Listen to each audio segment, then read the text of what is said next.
गोविंद गोपीनाथ मरन मोहन जू की जाय। नित्य लीला प्रविष्टम विष्णुपाद श्रीमद भक्ति वेदांत नारायण गोस्वामी महाराज श्री गुरुदेव की जाय। नित्य लीला प्रविष्टम विष्णुपाद अशतर श्रीमद भक्तिवेदांत वामन गोस्वामी महाराज की जाय। नित्य लीला प्रविष्टम विष्णुपाद अशतर श्रीमद भक्तिवेदांत स्वामी महाराज श्री प्रभुपाद की जाय।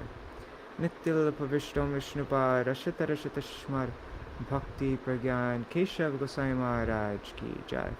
नित्य लीला प्रविष्टम विष्णुपाद अशतर श्रीमद भक्ति सिद्धांत सरस्वती गोस्वामी प्रभुपाद की जाय। नित्य लीला प्रविष्ट महाभागवत श्री गोक्षर स्वामी महाराज की जाय। नित्य लीला प्रविष्ट श्री सच्चिदानंद भक्ति विनोद ठाकुर की जाय। नित्य लीला प्रविष्ट वैष्णव सार्वभौम श्री जगन्नाथ स्वामी महाराज की जाय। श्री रूपानुगौर्य गुरु वर्ग की जाय। श्री रूप सनातन भट्ट रघुनाथ श्री जीव गोपाल भट्टदास रघुनाथ शार गोस्वामी प्रभु की जाय। श्री स्वरूप दामोदर राय रामानंदारी श्री गौर पार्षद वृंद की जाय। नामाचार्य श्री हरिदास ठाकुर की जाय। प्रेम से कहो श्री कृष्ण चैतन्य प्रभु नित्यानंद श्री अद्वैत गदाधर श्रीवासरी गौर भक्त वृंद की जाय। श्री क्षेत्र मंडल गौर मंडल व्रज मंडल मथुरा वृंदावन धाम की जाय। सर्व अभिष्ट गिरिराज महाराज की जाय। श्री राधा कुंड श्याम कुंड की जाय। श्री यमुना देवी गंगा देवी की जाय। श्री तुलसी महारानी वृंद देवी की जाय। श्री भक्ति देवी की जाय। श्री पूर्णमासी योग माया की जाय। श्री गोपेश्वर महादेव की जाय। श्री हरिनाम संकीर्तन की जाय। श्री गुंडीचा मंदिर मार्जन की जाय। श्री सच्चिनंदन गौर हरि की जाय। श्री जगन्नाथ बलदेव सुभद्रा सुदर्शन चक्र जू की जाय। श्री रथ-यात्रा महोत्सव की जाय। महोत्सव anyways whatever। श्री हरिनाम श्री चैतन्य चरितमृत की जाय। श्री कृष्णदास कविराज गोस्वामी पाद की जाय। सौ पार्षद श्री गौर हरि की जाय। अनंत कोटि वैष्णव वृंद की जाय। समागत गौर भक्त वृंद की जाय।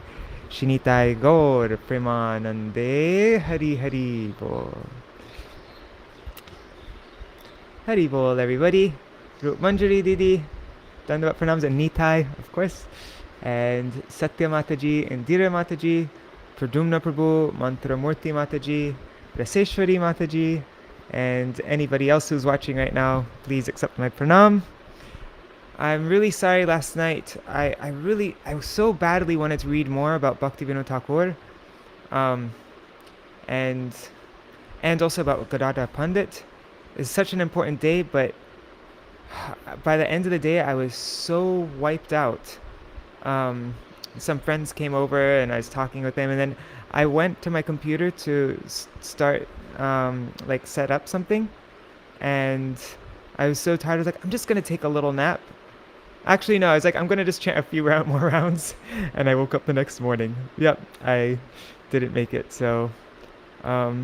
Anyhow, I hope you all had a wonderful festival yesterday. We had a nice program in Godrum. I recorded the video. I haven't uploaded it yet, but I'll post it a little later. So today we will read from my Gurudev's book, Sri Jagannātha Ratha-yātrā, Chapter 6, The Cleaning of Guṇḍicā Temple. It's a very long chapter. It'll probably take this whole reading time. So we'll just get to it. All right.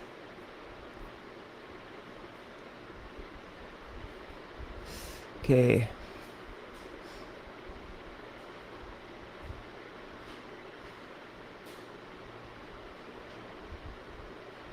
Okay. Chapter 6, the cleaning of Guṇḍicā Temple. One second, just making sure the audio, the mic's connected. Oops. Okay, it is.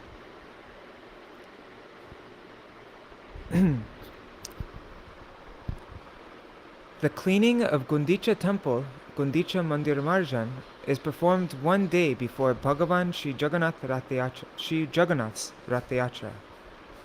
As a result, it becomes a suitable place for Bhagavan to take rest. Chandra, could you give me a glass of water? So as a result, it becomes a suitable place for Bhagavan to take rest. The significance of the cleansing of Guṇḍicā temple. The creator and maintainer of this universe, Bhagavan, is one without a second. He is the same God for the Hindus, Muslims, Christians, Jews, or any other religion. Oh, we were just reading about this yesterday, weren't we? He is indeed known by many names, such as Sri Ram, Sri Krishna, Sri Nrsimha, Sri Jagannātha, Allah, Jesus Christ, and Jehovah.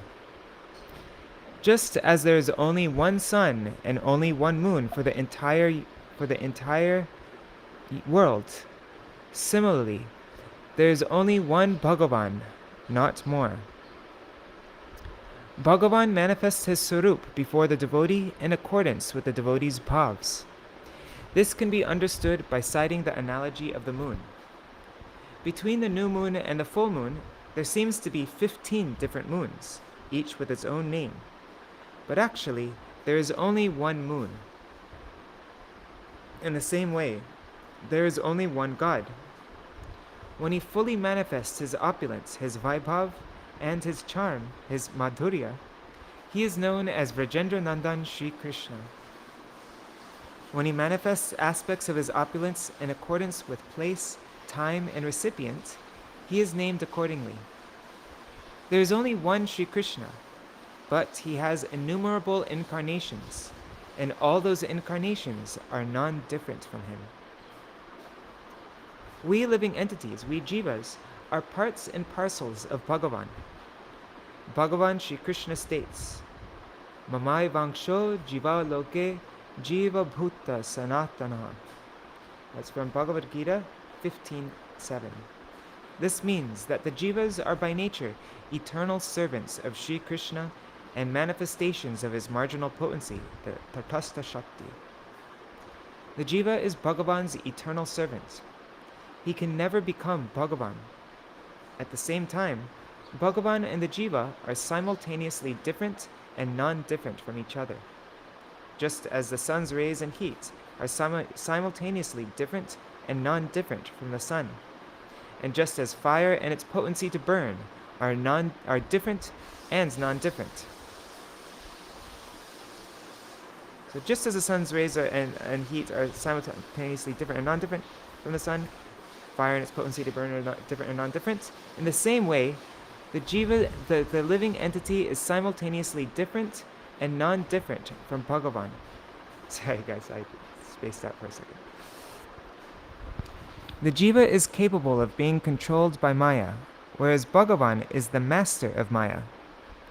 Thus, there is an eternal difference between the jiva and Bhagavan. By constitution, the jiva is a transcendental entity, a chit vastu, and Bhagavan too is a transcendental entity. Therefore, from this perspective, Bhagavan and the jiva are eternally non-different.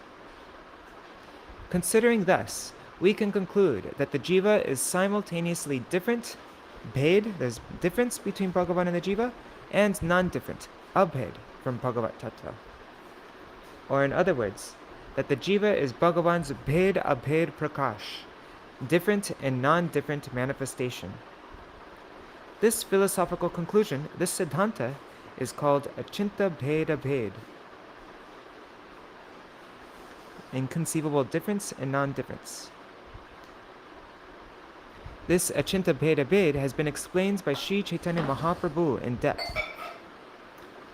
All jivas are, by constitution, eternal servants of Bhagavan. This is the absolute truth, whether one accepts it or not. Servitude towards Sri Krishna is alone the eternal function. It's the nitya dharma of the living entity. Forgetting this, the jiva, becoming enchanted by Maya, becomes averse to Sri Krishna and falls into the cycle of birth and death within this material world. Only for the welfare of the jivas does Bhagavan sometimes personally descend to this world to propagate pure knowledge of himself, and other times he sends his associates.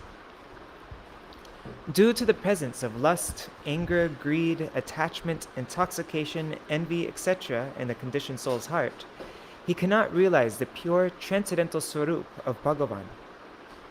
As long as these unwanted things, these anarthas, remain in the heart of the jiva, Bhagavan will not manifest there. In an impure heart, only material sense enjoyment related to one's personal happiness can be found, and the tendency to serve Sri Krishna is lacking. Generally, service to Sri Krishna is equated with service to ordinary people in the world. In this situation, the jivas are completely ignorant of the fact that there is unlimited bliss, there is unlimited ananda in serving Sri Krishna. This ananda is infinitely greater than the ananda obtained by serving one's husband, wife, children, and family members. There is an unfathomable ocean of prema within Krishna's transcendental abode. To awaken that prema within our hearts, we must release our anarthas and make our heart pure. Guṇḍicā Mandir Marjan symbolizes the sadhak's cleansing his heart. 1 second, just drinking some water. Let me check the comments.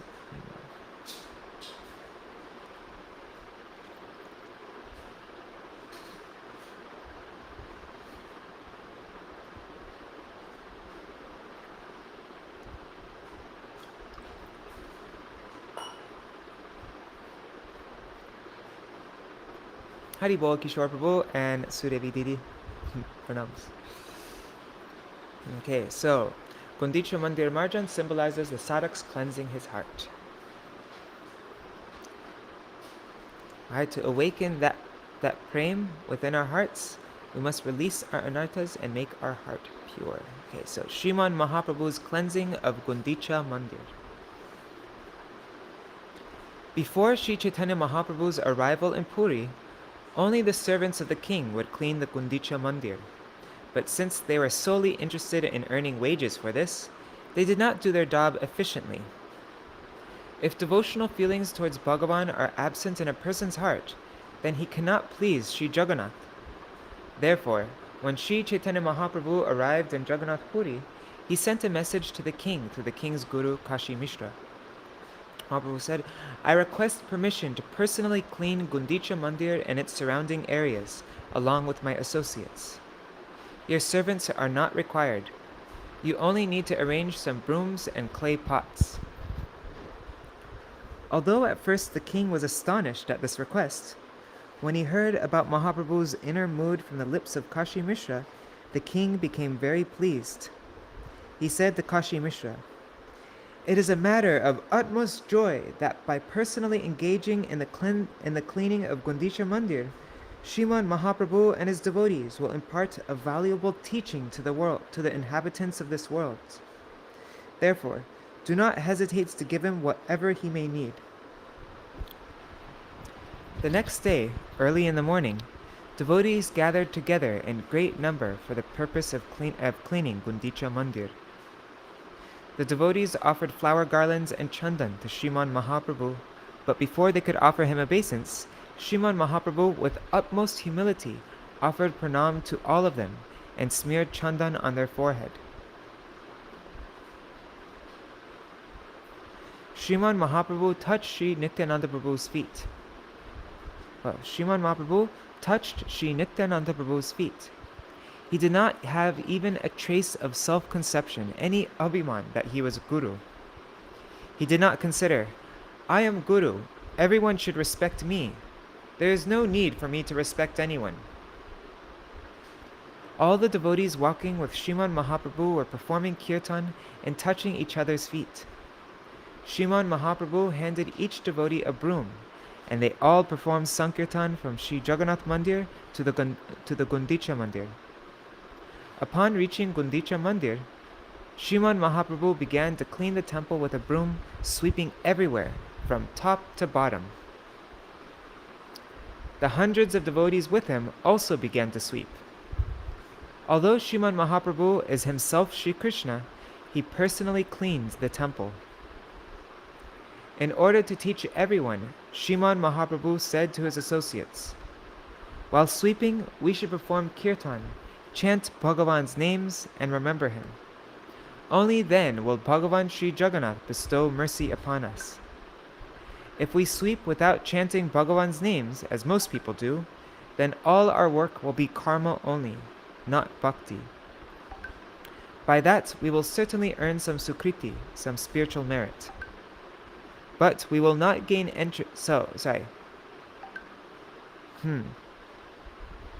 Wow, let me just reread this because this is important.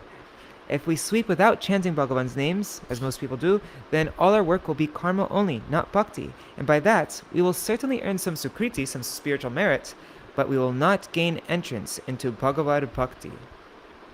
Devotion, yeah. Upon saying this, Śrīmad Mahaprabhu himself began to chant Bhagavan's names, and all the devotees imitated him and began to perform their own various services, all the while performing kirtan of Shri Krishna's names. If, in our life, we also do kirtan of Bhagavan's names while performing every activity, then our heart also will become clean, and we will be able to enter pure Bhagavad Bhakti. Śrīmad Mahaprabhu and the devotees first gathered up all the grass, pebbles, and stones, and threw them outside. Śrīmad Mahaprabhu said, "I want to see who has collected the most grass and dust. Everyone should collect grass, stones, and dust in their cloth, and then show me. I will inspect what has been gathered. Otherwise, some people may cheat by merely pretending to sweep." Śrīmad Mahaprabhu then went to the devotees and began to look at their piles of grass, dust, and so on. He praised those who had cleaned very nicely and gathered lots of grass and dust. But he lovingly scolded those who had not done so properly. After that, Mahaprabhu instructed the good cleaners to teach those who do not know how to clean nicely. In this way, all the devotees blissfully swept the temple. In the end, everyone saw that Śrīmad Mahaprabhu himself had collected the most dust of all. Although the temple had been fully swept the first time they cleaned, Śrīmad Mahaprabhu was not satisfied. And so, on his order, everyone began to sweep the temple once more. After the second cleaning, Mahaprabhu was somewhat satisfied, but even then, fine particles of dust spots and stains remained that could not be removed with a broom. 100 people stood with 100 earthen water pots full of water, awaiting the commands to clean. When Mahaprabhu gave the order to bring water, they set the 100 water pots before him. Hundreds of people brought water from the lake. Those who could not find a place to stand at the ghat filled their water pots from wells. Hundreds of people brought hundreds of filled water pots, and hundreds of people took hundreds of empty water pots away. Everyone was filling water pots, washing the temple, and calling, "Hari, Hari." The name of Krishna was all that can be heard. As the devotees handed pots to each other, they called, "Krishna, Krishna." And as they asked for the pots, they called, "Krishna, Krishna." In this way, the chanting of Krishna accompanied the performance of each and every duty. If a pot were broken, the sound of "Krishna, Krishna" was heard, and new pots were arranged immediately. See, no need to use language, just need to call out the names of Krishna. Everything can be communicated through that. In this way, all sides of Guṇḍicā Mandir were washed with water, and each and every corner was nicely cleaned and purified. After the temple had been cleaned with water, not one speck of dust remained. Śrīmad Mahaprabhu then saw that a few spots of dirt and stains remained in some places. So Mahaprabhu scrubbed the dirt with his own uttariya vastra. That's the upper cloth worn by a sannyasi. In this way, Guṇḍicā Mandir became as clean and pure as Śrīmad Mahaprabhu's heart.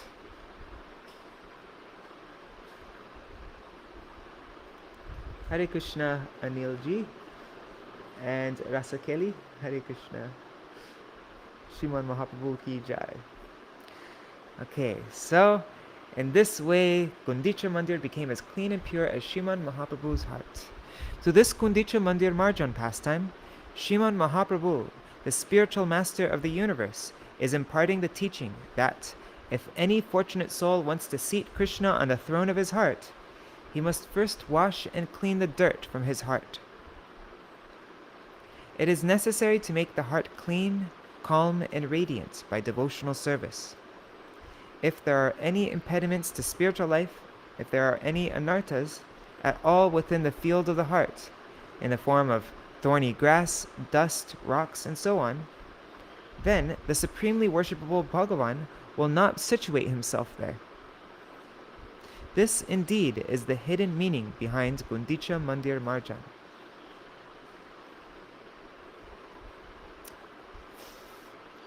Okay, so if we want Bhagavan to sit within the throne of our heart, we have to remove all the thorny grass, dust, rocks, and so on. And now we're going to find out what those are. What is the thorny grass? What is the dust, the rocks? The anarthas of the jivas bound by Maya.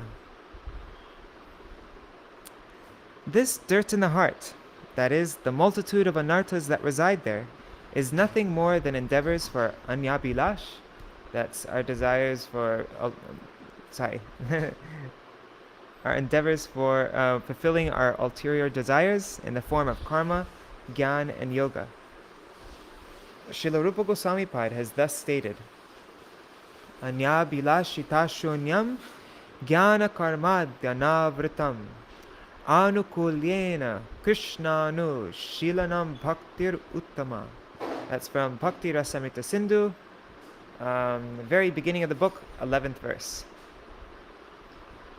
This verse conveys that when bhakti, the innate tendency of the soul, is devoid of all types of desires other than bhakti, is devoid of any kind of anyabhilash, and it is not covered by gyan, karma, yoga, tapa, etc., and any moods unfavorable to bhakti, it is known as uttama bhakti or shuddha bhakti. Without that bhakti, which is imbued with pure goodness, with shuddha sattva, Sri Krishna will not appear in one's heart. Okay, so now my Gurudev is going to break down the different anyabhilash, karma cheshta, gyan, all these things. So let's begin. Anyabhilash. Anyabhilash means, as long as I stay in this world, I will only absorb my senses in sense enjoyment. The thorny grass of such absorption repeatedly pierces the soft, natural inclination toward Kevala Bhakti, exclusive devotion, that exists in the heart of the jiva in his pure state. Karma cheshta. Karma cheshta means, by making offerings of sacrifice, yagya, bestowing charity, dan, performing austerity, tapasya, and so on, I will enjoy the pleasures of the higher planets, such as Swarga, as well as the pleasures of this world. If I do a bit of exercise every day, I'll be strong and fit and I can enjoy more. That's also one kind of tapasya, isn't it? Forcing yourself to or giving in charity with wanting something back. That's not. So, okay, all these karma cheshtas, such desire-filled endeavors, are compared to dust. The whirlwinds of pious action of karma and the dust of desire, vasana. So this karma and vasana cover the clean and pure mirror of the heart. Wait a second. The whirlwind of pious action and the dust of desire. Okay. This covers it, so it's like the whirlwind moves the dust in the air and covers the mirror of the heart. Okay. The unlimited dust particles of the tendency to perform pious and impious action soil the heart of the jiva, birth after birth. Therefore, the jivas cannot completely eliminate the desire to perform karma. Living entities averse to Hari think that only by the performance of karma can the fruit of karma be removed. But this conception is utterly faulty. It is due to this erroneous reasoning that the jivas are deprived of their constitutional form and nature, their swarup. Just as fire can never be put out by ghee, the desire for fruitive activities cannot be removed by fruitive activities. So, like, I want chocolate right now, and so, okay, I want to remove my desire for chocolate by eating some chocolate. That's just going to make me want to eat chocolate every day, like all the time. It's not like going to remove my desire for eating chocolate. It's just going to make me all the time want to have chocolate. Yeah. Until you get sick of it? Yeah, that's a good point. Yeah. Chandrasekhar made the points. You can put out a fire by a big bucket of ghee, just completely. That's when you get materially exhausted, right? Isn't that the term used? Okay, only by Kevala Bhakti or Shuddha Bhakti can the jiva remove all desires for his own happiness. When such desires have been removed, the clean throne of his heart becomes a suitable resting place for Sri Bhagavan. This is why the devotee poet Śrīmad Das Thakur has said, Tomara hridaye sada Govinda Vishram. Sri Govinda always rests within the heart of his devotee.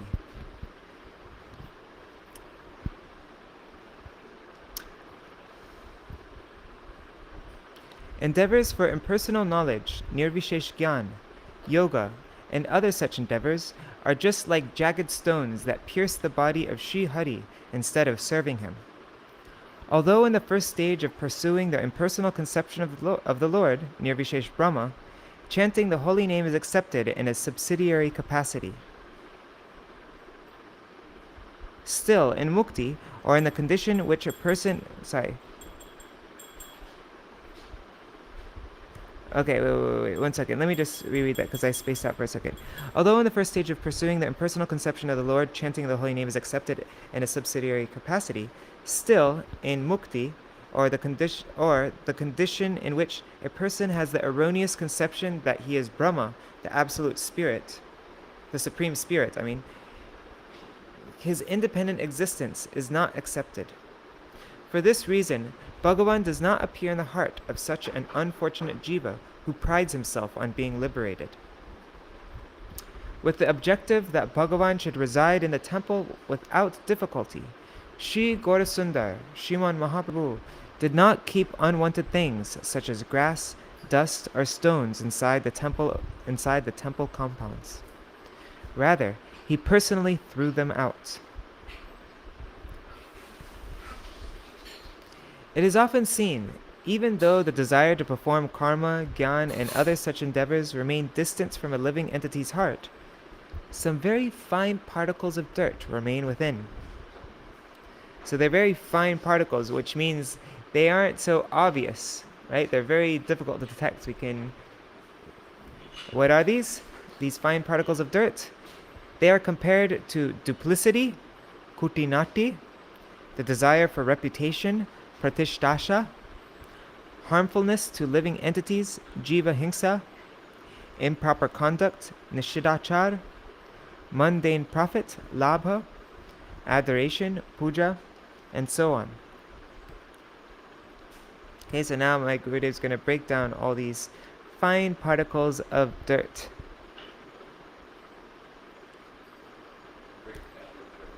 We're going to zoom into the dirt. That's what we're doing. We're zooming into the dirt to see it more close up, to understand it. Okay, kutinati. Kutinati means duplicity, kapatata.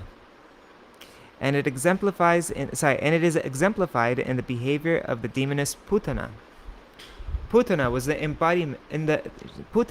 embodiment of kapatata. Externally, she was the very form of affection, but internally, she was similar to poison and the direct personification of death, of Kal. As long as kapatata remains in the heart of a spiritual practitioner, in the heart of a sadhak, he will not be able to enter the realm of Bhagavad Bhajan. Shri Krishna first slayed kapatata in the form of Putana. Now we come to pratishdasha. Let me just make sure everything's running okay.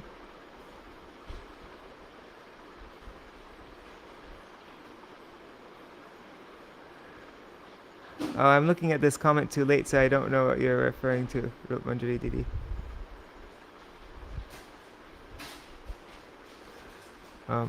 Yeah, let me know what you mean by that.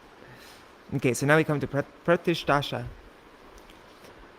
By performing solitary bhajan, ignorant people will call me a great sadhu. They'll say I am a Mahatma. When this mundane desire to be known as a devotee or an incarnation prompts one with a rock heart, when this desire prompts one with a rock hard heart to feign ecstatic transformations and emotions for the purpose of receiving prestige, it is called pratishdasha. You know, sometimes what happens. Anyways, whatever. Yeah, okay. Sometimes I'll be in a kirtan or something, or there's a harikirtan. It's really beautiful, and I feel some kind of emotions coming. I really try to milk those emotions. But even just if you're feeling emotion in a kirtan or in harikirtan, that's not a sign that all of a sudden you are like a great soul feeling real bhav or anything like that. Because I feel emotion when I watch a movie also. When I watch a really sad movie. When I watched Hotel Rwanda, I cried so much while I watched that movie. That doesn't mean, just because you're able to feel emotion doesn't mean that you're feeling transcendental emotion, even if it's in relation to hearing harikatha or something. There's a very big difference between. So, but when we feel some emotion or something like that, then we think, oh wow, people are gonna think I'm really, I'm so great. For example, a Kanishta Bhakta may perform bhajan in a secluded place, imitating Srila Haridas Thakur. But since the condition of his heart is not replete with Krishna Prem like Haridas Thakur's, he again falls down. Some Western devotees once went to Puri. They were not allowed to take darshan of Sri Jagannātha Dev, Sri Baladev Prabhu, and Sri Subhadra Devi in the temple. But they were able to go to Tota Gopinath temple. They were able to go to Tota Gopinath temple, Srila Haridas Thakur's Samadhi, and Siddha Bakul. At Siddha Bakul, one of the devotees saw Srila Haridas Thakur's chanting beads. He saw Haridas Thakur's mala, so he gave the pujari $1,000 and said, "Give me that mala." The pujari, greedy for wealth, he stole the mala and gave it to that so-called devotee. Having received the mala, he began to think, by chanting on this very mala, I too will become a devotee like Srila Haridas Thakur, and everyone will offer me respect. But simply obtaining Srila Haridas Thakur's mala is insufficient. Only by performing Nam Bhajan at Srila Haridas Thakur's lotus feet, under his guidance, will the heart become purified. An unqualified endeavor only increases the probability of misfortune. We should not try to imitate. These are important terms. Try to memorize this. One is anukaran, which means imitation, and the other is following, anusaram. Okay, so we should not try to imitate anukaran, a devotee like Srila Haridas Thakur. Rather, we should sincerely follow him, anusaran. Even though both look the same often, but they're very different. Imitation and following are completely different things. No one becomes a pure devotee simply by obtaining the mala of a pure devotee by theft or deception. On the contrary, such endeavors cause offenses. Nowadays, many people keep a large mala weighing not less than 5 kilos, even though they cannot chant properly. They wear large tulsi neck beads that have Radhe Radhe written on them. All one will obtain by such practice is an increasing false ego. Okay, just checking the comments. Oh, cool. Rup Mandri once experienced this method of communication, of just communicating by chanting Hare Krishna, with the Chinese devotees in Govardhan. Oh, that's really sweet. That's the only way you can understand each other. That's one thing that you have, yeah. That's really nice. Haribo Rukmini Didi, pranams. 5 kilos, yeah. Yeah, Kishore, I have no idea about this. I haven't heard about this anywhere except for from this book. So yeah, I have no idea. I wonder if Madhav Maharaj would know about that. I don't know. Okay, Jiva Hingsa. The general principle regarding non-violence, ahimsa, is to not kill any living entity. Hingsa, violence, does not only mean to commit murder with one's hands or a weapon. Rather, hingsa is to cause pain to another with one's tongue, mind, or heart. If you desire to make your heart pure and situate Bhagavan there, then you should never envy anyone, and you should always remain far from criticism of a Vaishnava, because this is also one kind of hingsa. I mean, what harms our heart more than hearing criticism of a Vaishnava? Superficially sweeping, mopping, or merely washing with water does not remove the dirty spots that have fallen on the temple of the heart. These spots and blemishes are observed in the form of offenses to the lotus feet of Vaishnavas and disobedience to Gurudev.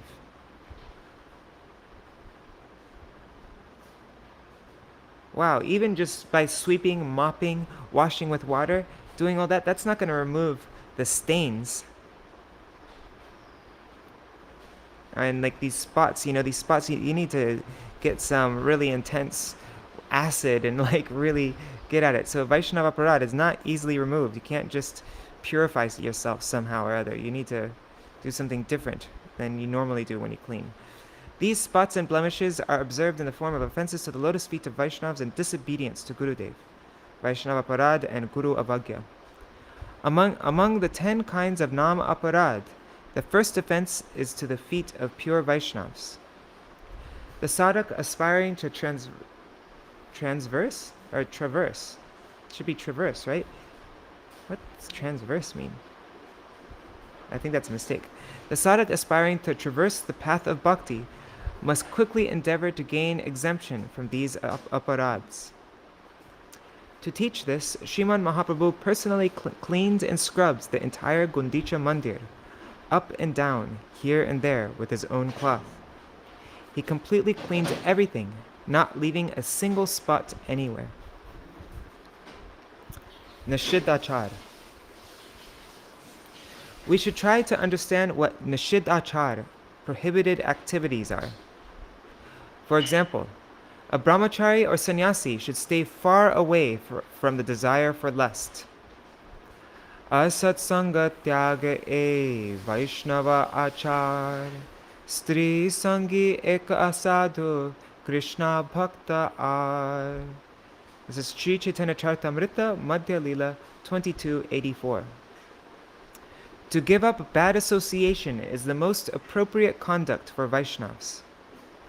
A Vaishnav, so what are the two kinds of, one is a Vaishnav and the other is Stri Sangi. So first, a Vaishnav refers to those who associate inappropriately with women, Stri Sangi.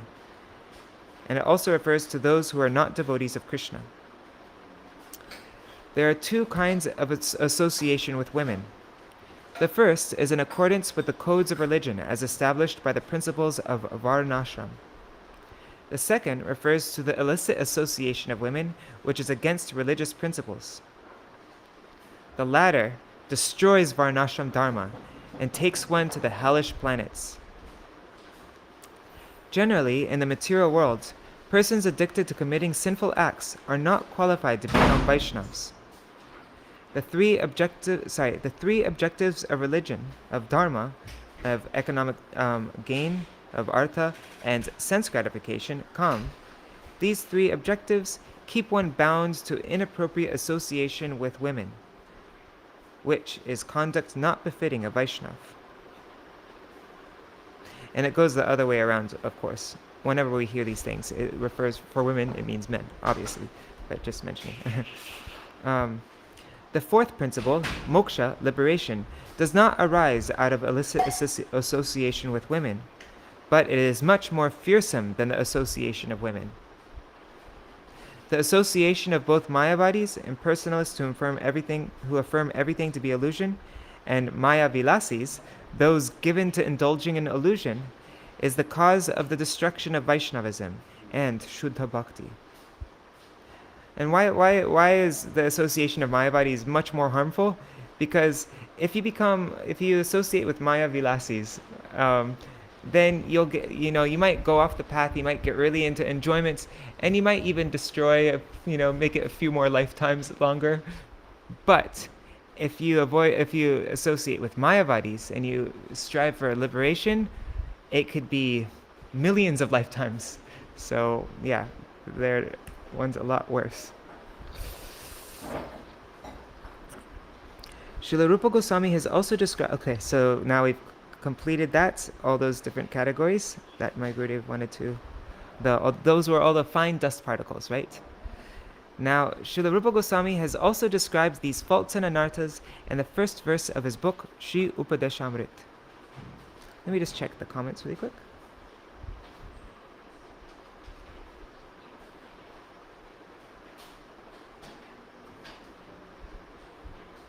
Okay, transverse is crossing at a possibly slanted angle. Yep, so there's a big... we'll have to fix that. Okay, so Srila Rupa Goswami has also described these faults and anarthas in the first verse of his book, Upadeshamrita. Vacho vegam manasakrodha vegam jiva vegam udaropasta vegam etan vegan yovishaheta dhira sarvam apimam pritavim sashishyat. A self-composed person who can tolerate his impetus to speak, the agitation of the mind, the onset of anger, the vehemence of the tongue, the urge of the belly, and the agitation of the genitals. That person can instruct the entire world. That is, everyone becomes the disciples of such a person who has conquered his senses. The root of the 6 kinds of urges, of the 6 Vegas, is the tongue. This is the root. The tongue does not have a bone and can thus move in all directions. Spineless. If the tongue is not controlled, then the other 5 urges will control a person. And if the tongue is controlled, then all the other senses will be under control. I'm wondering, the tongue, anyways, okay.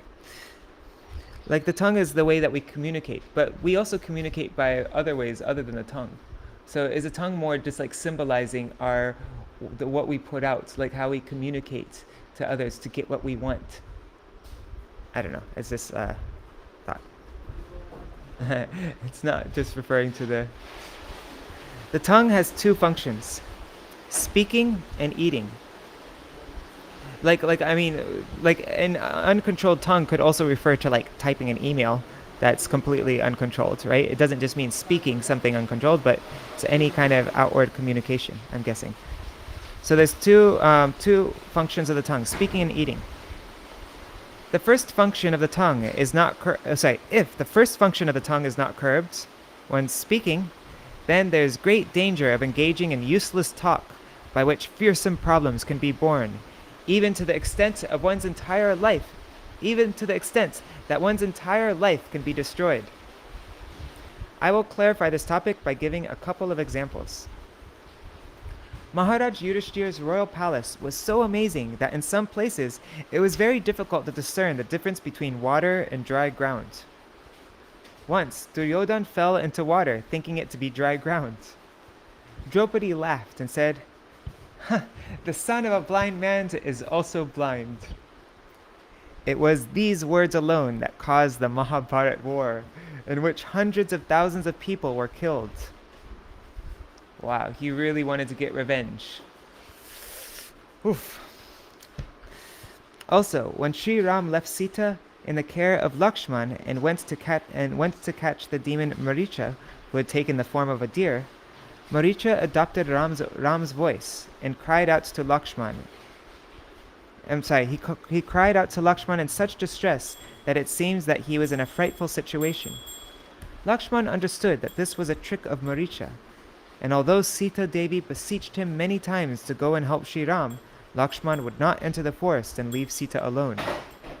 Finally, Sita angrily said to him, "Lakshman, I know you want the destruction of Sri Ram now so that you can make me your wife. Out of your obstinacy, you are not going to save him, even after my repeated requests to you." It was solely due to her love for Sri Ram that Sita wanted Lakshman to go to the forest. But Lakshman, who Sita treated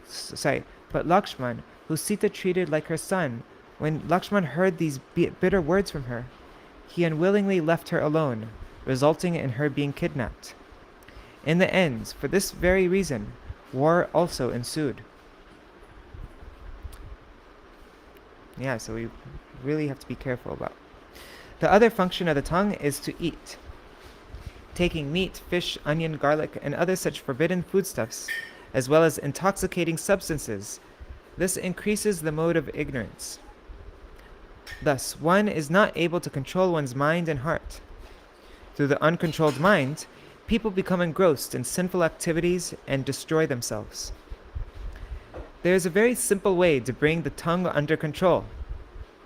After offering foodstuffs to the Lord, partake of the Mahaprasad and continuously chant the Mahamantra, Hare Krishna, Krishna Krishna, Hare Hare, Hare Rama, Rama Rama, Hare Hare. And just the thoughts coming to mind right now is partaking of Mahaprasad doesn't just mean like there's a process for partaking Mahaprasad.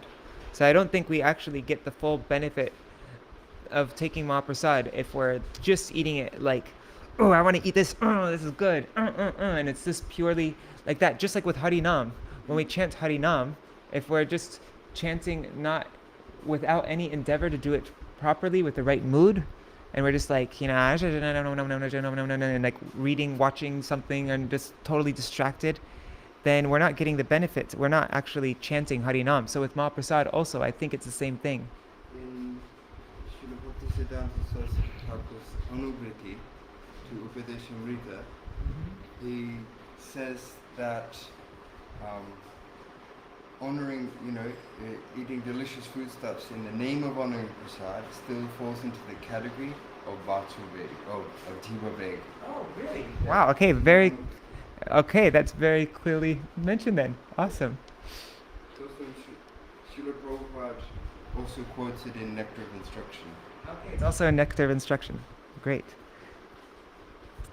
Okay, so now we come to the second shloka of Upadeshamrita. Oh wait, let me just quickly see if there's any. Okay, no comments. And the second shloka of Sri Upadeshamrita, Srila Rupa Gosvāmī states, Atyahara prayashascha prajalpo niyamagraha jana sangascha lolyam cha sharbir bhaktir vinashyati. Bhakti is destroyed by the 6 faults. 1. Over-collection and overeating. 2. Endeavors unfavorable to bhakti. 3. Useless chatter.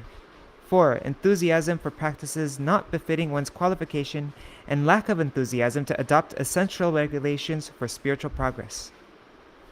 5. Mundane association. And 6. Greed, or restlessness of the minds to adopt worthless opinions. Atyahara means to eat more than necessary or to collect mundane sense objects. Remaining engaged in collecting worldly sense objects and endeavoring for that which is against bhakti is prayas. Unnecessary, useless, time-wasting slander and gossip is called prajalpa. Not endeavoring for the topmost qualification, service to the Lord, and instead maintaining enthusiasm for the rules and regulations by which one procures insignificant attainments, such as entrance into the heavenly planets, while remaining indifferent to the rules that nourish bhakti, is niyamagraha. Leaving the association of pure devotees and associating with ordinary people is called jana sangha. Restlessness of the mind for trifling sense objects and unsteadiness of the mind due to associating with adherents of many other doctrines is the meaning of lolya. As long as these faults and anarthas remain in the heart of a human being, Sri Bhagavan will not situate himself there. Sri Nityananda Prabhu and his manifestation as Sri Gurudev can dispel these unwanted things and make the heart pure. They are competent at doing this, and they are also causelessly merciful. How lucky we are. But without our own endeavor, it will not be possible to take that mercy. They are fully merciful, their mercy is all there, but without our endeavor, we won't be able to take their mercy that they're trying to give us. It is up to us to take it. If we cannot even do that much, we can't just like take the thing that's being handed to us, then how will it come to pass? Sri Gurudev mercifully gives us such instructions that success is assured if we live our lives by them. For example, in the Bhagavad Gita, we see the example of Arjuna, who said to Krishna, Karpanya dosho bhata svabhava prichami tvam dharma samurda cheta yachreyasyan nishchitam bruhitan me shishasteham shadimam tvam prapannam. That's Bhagavad Gita, 2nd chapter, verse 7. I have become overwhelmed by cowardice, having put aside my natural heroic nature, and having become bewildered about how to ascertain my true duty. I am thus requesting you to tell me clearly what is auspicious for me. Hearing Arjuna's sincere words, Shri Krishna mercifully gave him many instructions and removed all doubts from his mind. Shri Krishna then gave Arjuna the order to enter battle, by following which Arjuna became victorious.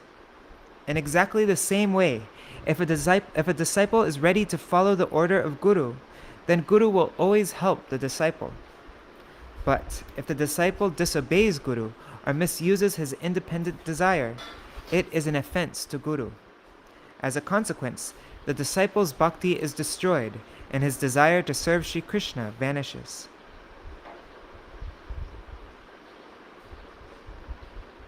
Okay, so now we're hearing the absolute necessity of Guru, of following the Guru's instruction. But what is a Guru? If we try to do this with a Guru that is completely bogus, we're not going to get the same results. They can't give us mercy.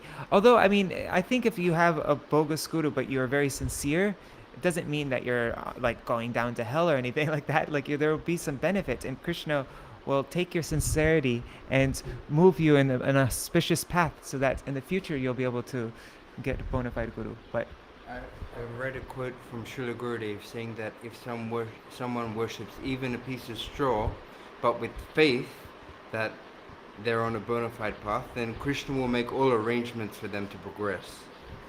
Okay, that's beautiful. That's really beautiful. But but we're not going to get the benefit of actually doing all these things with a Sadguru. We'll be led to the right path. We're going to make sukriti so that we'll come in contact with the pure devotee. But we won't get the mercy, but it'll be some time until we're able to get the mercy. So let's hear what the characteristics of a bona fide Guru are now. The bona fide spiritual master, Sadguru, imparts teachings to the disciple through his own conduct. For example, while Śrīmad Mahaprabhu was cleaning Guṇḍicā Mandir, a young boy, a Gaudiya Bhakta, he filled a water pot, washed Mahaprabhu's feet, and drank the water. Mahaprabhu was furious and said, "What are you doing? Jagannātha is the Supreme Personality of Godhead himself, and he is just about to arrive here. We are cleaning this place in honor of his arrival. I am an ordinary person, and yet you have washed my feet and drunk the water? This is an offense to Sri Jagannātha. The outcome of this offense will be very bad for us both." Śrīmad Mahaprabhu then called Sri Swarup Damodar and said, "Prabhu, just see how your Gaudiya Bhakta behaves inside Thakurji's temple. He is shaming me. Have you not explained to him the convention to be observed by Shuddha Bhaktas? Please tell him that since Jagannātha is the Supreme Personality of Godhead, washing the feet of an ordinary person like me in his temple, and then taking the water as if it is the water that has washed the feet of the Lord, as if it is Charnamrita, this is an offense to Sri Jagannath Dev, Sri Baladev Prabhu, and Sri Subhadra Devi." With the aim of appeasing Śrīmad Mahaprabhu, Swarup Damodar slapped that young boy and took him outside. Although Sri Swarup Damodar was actually very happy with him, in order to establish the proper code of conduct, proper dharma, he showed support of the Lord's anger. When he was out of Mahaprabhu's view, however, he said to that devotee, "Śrīmad Mahaprabhu is Sri Jagannath Dev himself, but he wants to teach people in general that we should not behave like this with ordinary persons. You have not done anything wrong. Rather, you have performed the topmost activity. Wait right here. I will call you back in, and you can beg forgiveness from Śrīmad Mahaprabhu. When that Bengali devotee was called, he went to Śrīmad Mahaprabhu and said, O Prabhu, I have done wrong. Please be merciful and forgive me. Hearing his prayer, Mahaprabhu forgot everything and forgave him. Śrīmad Mahaprabhu performs this pastime only to teach us the principles of bhakti. If any person tells others to worship him, it is improper in every respect. In front of the deities, one should not be openly affectionate with others, nor should one weep or wail, or discipline or assault anyone. In front of the deities, one should not offer pranam to anyone other than a bona fide guru. When we're in front of Thakurji, we should always be aware that Thakurji's right, Bhagavan himself is right there, looking at us, watching us. And so we're being overly affectionate. Oh my God, it's been such a long time, and giving somebody a big hug and then talking like that, and like neglecting that Bhagavan, the Supreme Lord himself, is there standing watching us. That's very disrespectful. So we should maybe go to the side of the temple room, like out of view, and then be affectionate and like that. Or we shouldn't, hey, what are you doing? Blah blah blah. We should be we should be respectful. If our Gurudev was standing there, would we act like that in front of him? So, yeah. Okay, so where are we? Okay. In front of the deities, one should not offer pranam to anyone other than a bona fide guru. Yes, you are allowed to offer pranam in front of a bona fide guru, a pure guru, in front of Thakurji. A bona fide guru never egotistically considers himself to be a guru or even an advanced devotee. He never hopes, may my disciple offer flowers at my feet. May he pour water on them and throw that water on others, and may he take that charnamrita. No. A pure guru or Vaishnava always remains far from such egoism. He naturally thinks of himself to be extremely low and fallen, and he continuously offers prayers to Bhagavan's feet. Absorbed in the mood of Srimati Radhika, who is topmost among all devotees, Sri Chaitanya Mahaprabhu used to say, Na prema gandha, I have not the slightest tinge of love for Sri Krishna within my heart. That's from Sri Chaitanya Charitamrita, Madhya Lila 245. If someone asks, then why are you chanting while taking Sri Krishna's name? Why are you crying while taking Sri Krishna's name? If you don't have any love, then why would he be crying when you're chanting Krishna's name? That means you have love. Then Śrīmad Mahaprabhu, he would respond to that, saying, when you see me crying in separation, know that I am just falsely exhibiting my great fortune. In truth, although I am bereft of the darshan of the beautiful face of Krishna playing his flute, I continue to live my life like an insect without purpose. I have not even a cent of bhakti for Krishna. Even fish are superior to me, because if taken from water, they die at once. But although I have not had darshan of Krishna, I do not die. I am extremely wretched. If anyone wants to continuously chant japa and perform kirtan of Shri Krishna's name, if one wants to perform kirtan of Krishna's names, then he must certainly follow this instruction spoken by Śrīmad Mahaprabhu. Trinarapi shunichena tarorapi sahishnuna amanina manadena kirtaniya sadahari. Third verse of Shikshashtaka. Only one who thinks himself lower than the grass, who is more tolerant than a tree, and who always gives respects to others, not desiring personal honor, only that person can very easily chant the holy name of Shri Hari without cessation. A person who is without the four qualities mentioned in this verse cannot truly chant the names of Shri Hari. Shri Hari's name is transcendental and divine, and therefore his name cannot be uttered with our material tongue, nor can we have darshan of the Lord with our material eyes. Atha Shri Krishna namadi na bhaved grahyam indriyai sevon mukhe hi jivadho swayam eva spuratyada. That's Bhakti Rasamrita Sindhu 1-2-234. Krishna's name and so on cannot be so Krishna's name, his form, quality, pastimes, all these things cannot be perceived by one's material senses. On the stage of Sevon Mukh, That means when the desire to serve Krishna arises in one's heart, his name, form, qualities, pastimes, and so on manifest on the transcendental tongue, the eyes, and other senses of the devotee. Indeed, chanting the names of Krishna is service to him. There are 3 stages of chanting: Nam Aparad, Nama Abhas, and Shuddha Nam. When we chant with our tongue and by our own endeavor, without awareness of our relationship with Krishna, without any Sambandha Gyan, or without any faith, this is called Nam Aparad. When the name is chanted with some faith, but no Sambandha Gyan, it is called Nam Abhas. And when the name is chanted with full faith and full surrender, and is endowed with Sambandha Gyan, it is Shuddha Nam. If Shuddha Nam is uttered, Krishna himself will dance on the tongue. While chanting, we should pray to Krishna, I am offering myself onto your lotus feet, giving up all worldly desires. I have no beloved other than you. You are my everything. There may not be any taste for the holy name in the beginning stage, but this is not a matter for concern. Yet there definitely should be taste for listening to Harikatha, because by hearing Harikatha from the lips of pure devotees, a taste for chanting Harinam will certainly arise.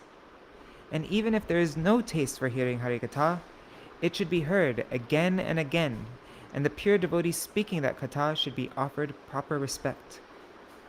Satam prasangan mama virya samvido bhavanti hritkarna rasayana katha tajjoshanad ashvapavargavartmani shraddharatir bhaktir anukramishyati.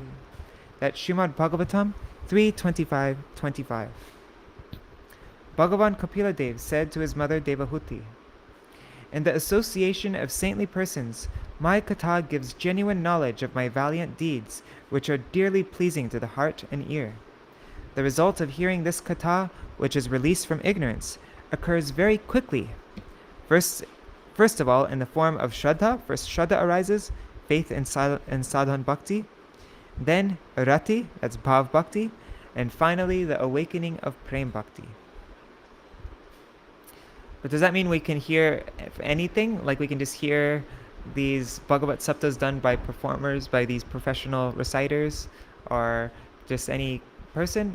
No, let's see. The speaker should be satam, a pure devotee. Doesn't just mean that we just listen to anything, any stories of Krishna anywhere. We have to hear from somebody who is satam, a pure devotee.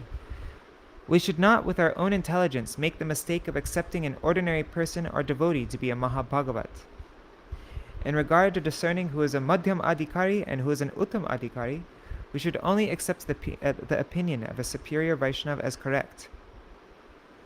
When, by practicing Shuddha Bhakti, we become Madhyam Adhikari, we will become capable of discerning this for ourselves. That's a very interesting point. Yeah, because we can't recognize, but if there's some person that we have faith in, like somebody that this person is a genuine Vaishnava, this person knows way more, like we genuinely have some faith in that person, then whoever that person is accepting, if that person's a Madhyam Adhikari, then we can know, okay, this devotee I honor is giving, offering his pranam to, like surrendering his life to, like taking shelter of. This must be, interesting. Anyways, I'm sorry I'm talking so much. When by practicing Shuddha Bhakti we become Madhyam Adhikari, we will be capable of discerning this for ourselves. If we do not give proper respect to a Mahabhagavat, and if we consider a Kanishta Vaishnava to be a Mahabhagavat, it will constitute an offense to the true Mahabhagavat. Yeah, because then we're saying that, oh yes, this we're bringing that Mahabhagavat down to the level of this Kanishta Adhikari, thinking that they're on the same level. The Uttam Bhagavat will keep his Swarup, his real nature, hidden. Although Srila Vamsidas Babaji Maharaj was an Uttam Bhagavat, he used to make a show of smoking ganja. He sometimes scattered dry fish bones around his hut so that people would think that he ate fish. His thought was, if those who are materially inclined remain far away from me, then I can one-pointedly chant Shri Krishna's name and remember him. Whatever a bona fide guru does is solely to please Shri Krishna, Guru, and Vaishnavas.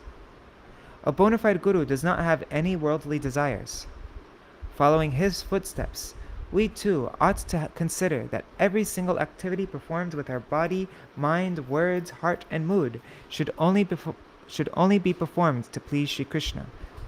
Yat koroshi, yat ashnashi, yat juhoshi dadasi yat tapasyasi konteya, tat kurushva mar arpanam. That's Bhagavad Gita 9:27.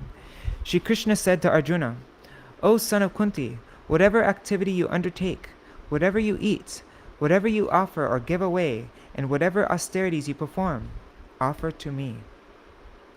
If we strictly follow this instruction of Bhagavan Shri Krishna in our life, then, after some time, every single activity we perform will be done out of love for Shri Krishna and his dear associate, Gurudev. In this way, our heart will slowly become purified, and Krishna Prem will manifest there. This, indeed, is the secret behind Guṇḍicā Mandir Marjan. Shri Guṇḍicā Mandir Marjan ki jai, Shri Sachinandan Gaur Hari ki jai, Swaparshaji Gaur Hari ki jai, Jai Srila Gurudeva ki jai, Shri Nitai Gaur Premanande Hari Hari Gaur. All right, so that was our reading. Thanks for letting me go over time today. And Dita Mataji, she's asking about, thanks for pointing that out, Rukmini Didi. It's, yeah, prayas, definitely prayas, yes, not prayas. Sorry, that I will fix that, thank you. Wow, I need to make note of these two things. Okay, so Indira Mataji, what about giving pranams to Tulsi Maharani? I don't think it's a problem to offer pranams to Tulsi Maharani in front of Thakurji. I think what the problem is, like why we close the curtain at the end of Tulsi Parikrama before we offer pranams. I think the reason for that is because then we offer pranam to Vaishnavas, and we don't offer pranams to Vaishnavas in front of Thakurji. We only offer pranams to Guru and Tulsi Maharani. Like before we do Tulsi Parikrama, we offer pranams to Tulsi Devi, and then we walk around Thakurji, and we offer pranams in front of Thakurji like that. So yeah, definitely no problem offering pranam to Thakurji in front of to Tulsi in front of Thakurji. Yeah. All right. Hare Krishna, Krishna Krishna, Hare Hare, Hare Rama, Rama Rama, Hare Hare, Hare Krishna, Krishna Krishna, Hare Hare, Hare Rama, Rama Rama, Hare Hare. Nitai Gaur Hari Bol, Hari Bol, Hari Bol. Nitai Gaur Hari Bol, Gaur Hari Bol, Hari Bol, Hari Bol, Gaur Hari Bol. Hari Bol, Rukmini Didi. Thank you for joining, and Satya Mataji and Raskali Didi. Hari Bol. Thank you, everybody. Hare Krishna. Yeah. Okay, I'll do Jaidwani and then I'll say something at the end. Jai Shishi Guru Guranga Gandharvika Giridhari Shishi Radha Vinod Bihari Ju Ki Jai. Shri Govinda Gopinath Maran Mohan Ju Ki Jai. Nitya Lila Pravishtam Vishnupad Ashutara Shata Shishimar Bhaktivedānta Nārāyaṇa Gosvāmī Mahārāja Śrīla Gurudeva Ki Jai. Nitya Lila Pravishtam Vishnupad Ashutara Shata Shishimar Bhaktivedānta Vamana Gosvāmī Mahārāja Ki Jai. Nitya Lila Pravishtam Vishnupad Ashutara Shata Shishimar Bhaktivedānta Swami Mahārāja Śrīla Prabhupada Ki Jai. Nitya Lila Pravishtam Vishnupad Ashutara Shata Shishimar Bhakti Pragyan Keshav Gosvāmī Mahārāja Ki Jai. Nitya Lila Pravishtam Vishnupad Ashutara Shata Shishimar Bhakti Siddhanta Saraswati Gosvāmī Prabhupada Ki Jai. Prabhupada Parikar Vrinda Ki Jai. Shri Nitya Lila Pravishta Maha Bhagavat Śrīla Gaur Kishoras Babaji Maharaj Ki Jai. Nitya Lila Pravishta Śrīla Satchidananda Bhakti Vinod Thakur Ki Jai. Nitya Lila Pravishta Vaishnav Sarvabhauma Śrīla Jagannātha Babaji Maharaj Ki Jai. Shri Rupa Nugogoriya Guru Varga Ki Jai. Shri Rupa Sanatan Bhatta Raghunath Shri Jiva Gopal Pata Dasa Raghunatha Shara Goswami Prabhu ki jai. Shri Sarup Damodar Rai Ramanandari Shri Gaur Parshad Vrinda ki jai. Namacharya Srila Haridas Thakur ki jai. Prem se kaho Shri Krishna Chaitanya Prabhu Nityananda Shri Advaita Gadadhar Shivasari Gaur Bhakta Vrinda ki jai. Shri Kshetra Mandala, Gaura Mandala, Vraja Mandala, Mathura Vrindavan Dham ki jai. Sarva Abhishta Pradata Giriraj Maharaj ki jai. Shri Radha Kund Shama Kund ki jai. Shri Yamuna Devi Ganga Devi ki jai. Shri Tulsi Maharani Vrinda Devi ki jai. Shri Bhakti Devi ki jai. Shri Purnamasi Yogamaya ki jai. Shri Gopeshwar Mahadev ki jai. Shri Harinam Sankirtan ki jai. Shri Guṇḍicā Mandir Marjan ki jai. Shri Sachinandan Gaur Hari ki jai. Shri Jagannātha Baladev Subhadra Sudarshan Chakraju ki jai. Shri Jagannath Puri Dham ki jai. Shri, what is it? Sundarachal, right? That's where Guṇḍicā is. Sundarachal ki jai. Nilachal and Sundarachal. Shri Harinam Sankirtan ki jai. Shri Chaitanya Charitamrita ki jai. Shri Krishnadas Kaviraj Goswami Par ki jai. Saparshad Shri Gaur Nityananda Prabhu ki jai. Shri Ananta Koti Vaishnava Vrinda ki jai. Samagata Gaur Bhakta Vrinda ki jai. Shri Nitai Gaur Premanande Hari Hari Bo. Vrindai Tulsi Devai Priyai Keshavashacha Krishna Bhakti Pradadevi Sattvatai Namo Namaha. Vancha kalpatarubhyascha kripa sindhubhya vacha patitanam pavanebhyo vaishnavebhyo namo namaha. Dandavat pranams, everybody.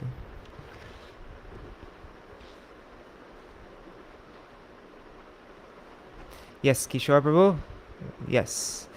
If a Mahabhagavat Vaishnav comes and you are engaged in deity worship, you must stop Archan and serve the Vaishnav. That is very true. If it's a pure Vaishnav, yes. Yes. Hari Bo Rukmini Didi, Hari Krishna. So today is Guṇḍicā Mandir, Guṇḍicā Mandir Marjan, and we'll probably all be engaged in cleaning our temple rooms, our house, making everywhere pure and clean. But really the most important thing is what we've been reading in this chapter, purifying ourselves internally. Today is also a good day to make a promise, like I'm going to clean myself, but not... So we're going to cleanse ourselves, chant extra Harinam today, do extra Kirtan, read more Harikatha, and follow this process of cleansing. And but then once you clean, you don't want it to get dirty again. So we should try to maintain this cleaning practice every single day. And today we'll make an extra efforts to clean it, and then afterwards we'll make a endeavor to maintain the cleanliness inside our heart. So yeah, thank you so much for giving me the opportunity to read with you, to engage in this process of cleaning with all of you. And yeah, Jai Shri Radhe. Tomorrow is Jagannātha Ratha-yātrā. So I'll read about, I don't know what I'll read tomorrow. Maybe I'll read from this book, Jagannātha Ratha-yātrā by my Srila Gurudev. And then we'll continue on with our Śrīmad Bhagavatam reading. We only have a few more days left, and then we'll be finished with the book. And then if there's enough time, I want to read Golden Volcano of Divine Love by Srila Bhakti Rakshak Shira Goswami Maharaj, which goes through a lot of the stories in Chaitanya Bhagavat, and then the next part of the book goes through Shikshashtakam. It's such a beautiful book, and I think this would be a nice way to enter into Chaitanya Bhagavat, a nice way to prepare ourselves to begin Chaitanya Bhagavat, but we'll see how we do on time. All right. Hari Bol, everybody. See you all tomorrow. Jai Shri Radhe.